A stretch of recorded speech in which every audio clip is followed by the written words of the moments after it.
বাচ্চারা নয়।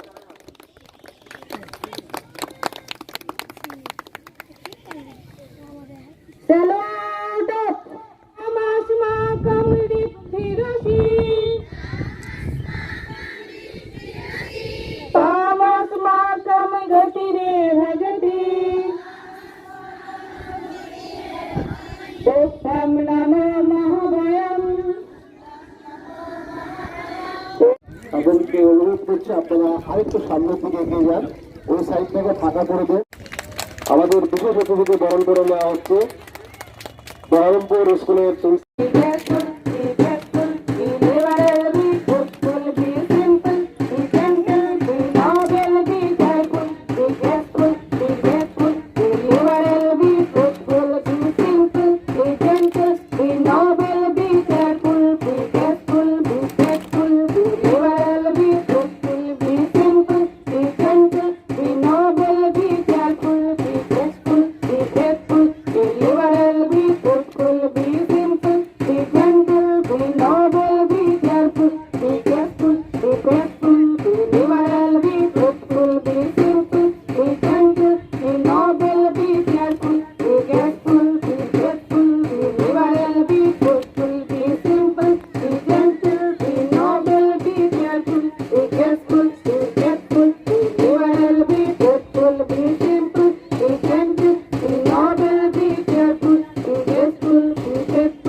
খাদ্যটা লাগাতে হবে। আমি মাটির পরীক্ষাটা করে দেখ। ও কৃষি বিজ্ঞানী সেজেছে, যেখানে জাফরান ফুল থেকে ক্যান্সারের যে ওষুধের তৈরির সম্ভাবনা আজকাল জানা গিয়েছে, সেটাই ও অ্যাক্টিং করে দেখাচ্ছে। আচ্ছা, এটা কি এই কাগজটা?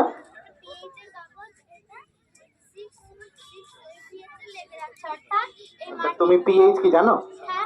Potential of hydrogen. Very good. ও আরো কিছু বলবো, বলো। হ্যাঁ, আর প্রথম দিকে সেই ঘরের তাপমাত্রা রাখতে হবে 17 থেকে 25 ডিগ্রি সেলসিয়াস পর্যন্ত। যখন সেই কন্দের চারা গাছের ফুল হবে তখন সেই ঘরের টেম্পারেচার রাখতে হবে 10 থেকে 12 ডিগ্রি সেলসিয়াস।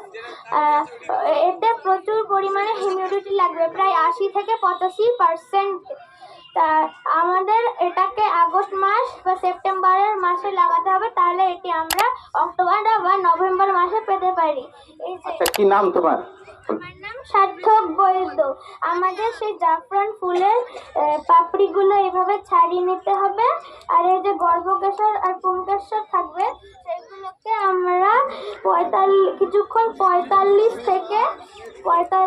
থেকে 60 ডিগ্রি ফারেনহাইট পর্যন্ত তাপ দিয়ে সেটাকে যদি আমরা বাক্সে করে রাখি, তাহলে আমরা সেটি 5 থেকে 7 বছর পর্যন্ত ব্যবহার করতে পারবো। আর যেই ক্যান্সার কোষগুলো সারাতে পারবে সেই নামগুলো হলো লিউকোমিয়া, ওভারিয়ান কার্সিনোমা প্রভৃতি। আচ্ছা, জোরে হাততালি একবার সার্থকের জন্য।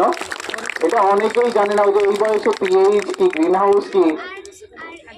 হার্ট অ্যাটাক, উচ্চ রক্তচাপ রোগ থেকে আমাদের নিয়ন্ত্রণে রাখে। ভেরি গুড, জোরে হাততালি একটু সার্থকের জন্য। আমি কৃষি বিজ্ঞানী হয়ে ফার্স্ট হয়েছি, ইয়ে।